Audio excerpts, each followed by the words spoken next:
Сәлеметсіңдер ме оқушылар? Бүгінгі видеода 3-ші тоқсандағы алгебра пәнінің 7-ші сыныпқа арналған тжб есептерін қарастыратын боламыз, және бүгінгі видеода 1-ші нұсқаның есептерін талқылаймыз. Әдеттегідей каналға тіркеліп, видеоға лайк басып, және қоңыраушаны басуды ұмытпаңдар. Ал біз бастаймыз. 1-ші нұсқаның есептері келесідей 3 тапсырмадан тұрады. Бұл жерде 2-ші тапсырманың өзінде 3 есеп бар, және 3-ші тапсырмада тағы да 2 есеп бар. Олай болса, алғашқы 1-ші есебімізді шығарайық. 1-ші есепте тиімді тәсілмен есептеңіз деген тапсырма берілген. Олай болса, 1-ші бөлшекте біз квадраттардың айырмасын көріп тұрмыз. Яғни квадраттардың айырмасы формуласын қолданатын боламыз. А квадрат минус б квадрат деген формуланы. Олай болса, біздің өрнегіміз 81 азайту 59 бірінші жақшада, көбейтілген екінші жақшада 81 қосу 59 болады. Ал бөлімін дәл солай жазып қоямыз, яғни 140 көбейту 11 қосу екінші жақшада біз тағы да квадраттардың айырмасын көріп тұрмыз. Олай болса, тағы да осы формуланы қолданамыз. 17 азайту 7 бірінші жақшада, және екінші жақшада 17 қосу 7 тең. Енді мына жақшаларды есептеуге болады. 81-ден 59-ды азайтамыз. 22 қалады. Көбейту 81-ге 59-ды қосатын болсақ 140 болады. Бөлу бөлімінде 140 көбейту 11. Қосу арғарай 17-ден 7-ні азайтсақ 10. Көбейту 17-ге 7-ні қоссақ 24. Енді мына бөлшегімізде қысқарту амалдарын орындауға болады. 140 пен 140-ті қысқартамыз, орындарында 1 қалады. 22 мен 11-ді қысқартамыз, яғни екеуі де 11-ге бөлінеді.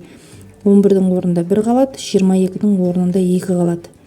Енді мына бүкіл бөлшекте қалған сандарды есептейтін болсақ, 2-ні көбейтеміз 1-ге 2 болады, 1-ді көбейтеміз 1-ге 1 болады. Енді 2-ні 1-ге бөлетін болсақ, 2-нің өзі қалады. Қосу 10-ды 24-ке көбейтсек, 240, 240-қа 2-ні қосамыз, 242 есебіміздің жауабы. Келесі екінші есеп, көп мүшені көбейткіштерге жіктеңіз. Көбейткіштерге жіктеу дегеніміз 2 немесе одан да көп жақшаның көбейтіндісі түрінде жазу. Олай болса, А тапсырмасында дәл осы тұрсында біз қандай көбейткіштерге жіктей алмаймыз. Сол себепті ортақ көбейткішті жақшаның сыртына шығарып жіберейік. Мысалы үшін, мұнда 2 тұр, мұнда 16 тұр. Жақшаның сыртына 2-ні шығаруға болады. Әріптерге қарайтын болсақ, мұнда А бар, мұнда да А бар. Яғни А-ны жақшаның сыртына шығарып жібереміз. Сонда жақшаның ішінде міне мына 2А толықтай жақшаның сыртына кетіп қалды. Х-тің 3 дәрежесі қалды. Азайту 16-ның 2-сі жақшаның сыртына кетіп қалды. Яғни бөлеміз деген сөз, 16-ны 2-ге бөлеміз. 8 қалды. А жақшаның сыртында, бұлай болса, 8y куб қалады екен. Енді мына жерде кубтардың айырмасы формуласын қолдануға болады. Олай болса, 2А жақшаның сыртында, X азайту, мына жерде 8, ол 2-нің 3 дәрежесі, сондықтан 2y деп аламыз. Көбейту екінші жақшада. Енді мына екеуімен жұмыс жасасақ болады, яғни X-тің 2 дәрежесі қосу екеуінің көбейтіндісі 2xy, және 2y-тің квадраты ол 4y квадрат болады. Келесі Б тапсырмасы.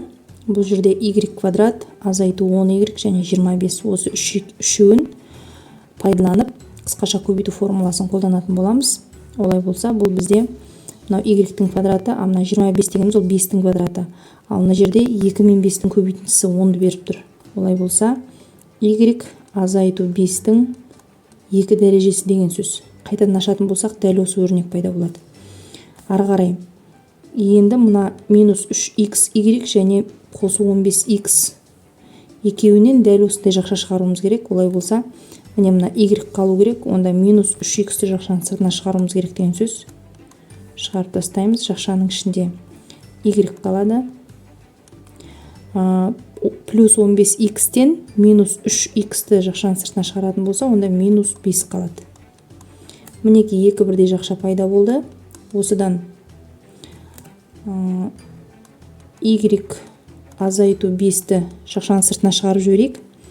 Олай болса, жақшаның ішінде мынау міне y азайту 5-тің квадраты дегеніміз осы жақшаны өз-өзіне 2 рет көбейту деген сөз. Бір жақшасын міне жақшаның сыртына шығарып жібердік, ал екінші жақша y азайту 5 қайтадан жақшаның ішінде қалады, және мына екінші жақшаның алдында тұрған минус 3x қалады. Мінеки бізде көбейткіштерге жіктелді. Келесі с тапсырмасы. Бұл жерде де алғашқы 3 қосылғышты аламыз. Ол бізге x қосу y-тің квадратын береді. Қосу мына 2x пен 2y-тен коэффициенттері бірдей болып тұр. Екінің жақшаның сыртына шығарамыз. Сол кезде x қосу y қалады, және қосу 1. Енді мінеки мына x қосу y-ті бір a деп ойлайтын болсақ, онда a квадрат қосу 2a қосу 1. Олай болса, бұл да қысқаша көбейту формуласына келеді, яғни қосындының квадратына, ал қосындыдағы бірінші мүшеміз ол x қосу y, ал екінші мүше ол 1. Мына жерде 1-дің квадраты деп алуға болады, 1-дің квадраты 1 болады бәрібірде. Қосу 1-дің квадраты. Енді бұларды көбейткішке жіктейтін болсақ, x қосу y қосу 1-дің квадраты дегеніміз осы жақшаны өз-өзіне 2 рет көбейту керек деген сөз. Яғни көбейтеміз қайтадан x қосу y қосу 1-ге. Мінеге көбейткіштерге жіктелді. Үшінші есеп өрнекті ықшамдаңыз деген а тапсырмасынан тұрады, және б тапсырмасынан тұрады. Бірінші а тапсырмасын орындайық. Өрнекті ықшамдауымыз керек.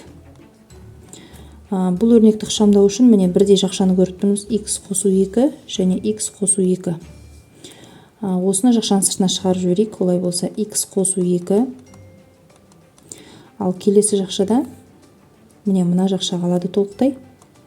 x квадрат азайту 2x қосу 4, және x және x минус 2-нің көбейтіндісі қалады. Яғни азайту x көбейтілген x азайту 2. Екі жақшаны жабамыз. Тең. x қосу 2-ні жазып қоямыз. Ал екінші жақшаның ішіндегі өрнектерді көбейтеміз. Олай болса, x квадрат азайту 2x қосу 4. Минус x-ті x-ке көбейтсек, минус x квадрат. Минус x-ті минус 2-ге көбейтетін болсақ, қосу 2x шығады. Тең. Қарама-қарсы сандарды бір-бірімен жойып жібереміз. Олай болса, x квадрат пен минус x квадрат жойылады. Минус 2x пен плюс 2x жойылып кетеді. Сонда тек қана 4 қалып тұр. Олай болса, 4 көбейту x қосу 2 деген өрнек шығады. Жақшаны ашатын болсақ, 4x қосу 8. Енді осы есептің б тапсырмасында дәл осы өрнек қайтадан берілген, және оның мәні x 1-ге тең болған кезде 12-ге тең болатынын көрсетіңіз дейді. Олай болса, қайтадан өрнекті жазып жатпаймыз, оның мәні жинақталған, ықшамдалған өрнегі 4x қосу 8. Енді осы жерде мына x-тің орнына мәнін қоя қоямыз, ол 1-ге тең. Олай болса, 4 көбейту 1 қосу 8, 4-ті 1-ге көбейтсек 4, оған 8-ді қоссақ 12. Бізде есепте талап етілгені де сол. Өрнектің мәнінің 12-ге тең болатынын көрсетіңіз деген. Міне біздің өрнегіміз 12-ге тең болды. Келесі төртінші есеп, екі тізбектелген санның квадраттарының айырмасы мен келесі тізбектелген сандардың квадраттарының айырмаларының қосындысы 34-ге тең. Егер квадраттардың айырмасы теріс емес сан болса, осы сандарды табыңыз деген. Ең бірінші бұл жерде тізбектелген сан дегеннің не екенін түсініп алуымыз керек. Мысалы үшін 1, одан кейін 2, одан кейін 3, одан кейін 4, одан кейін 5 деп ары қарай жалғастыра беретін болсақ, мынаның барлығы тізбектелген сандар. Яғни қатар-қатар тұрған сандар. Мысалы үшін бір түрді одан кейін 2-ні табу үшін біз оған 1-ді қостық. Тағы да 2-ден 3-ті алу үшін біз оған тағы да 1-ді қостық. 3-ке тағы да 1-ді қосу арқылы 4-ті алдық деген сияқты. Яғни әрбір келесі санды алу үшін біз бір санын қосып отырдық. Олай болса, біздің есебімізде тізбектелген сан қандай саннан басталатыны айтылмаған. Ол белгісіз деген сөз. Онда ең бірінші тұрған санды x деп аламыз.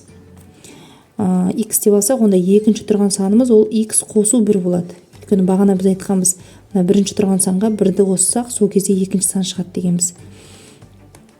Екінші санға енді үшінші санды табу үшін мына екінші санға 1-ді қосамыз. Яғни x қосу 1-ге тағы да 1-ді қоссақ, x қосу 2 болады. Бұл біздің үшінші сан.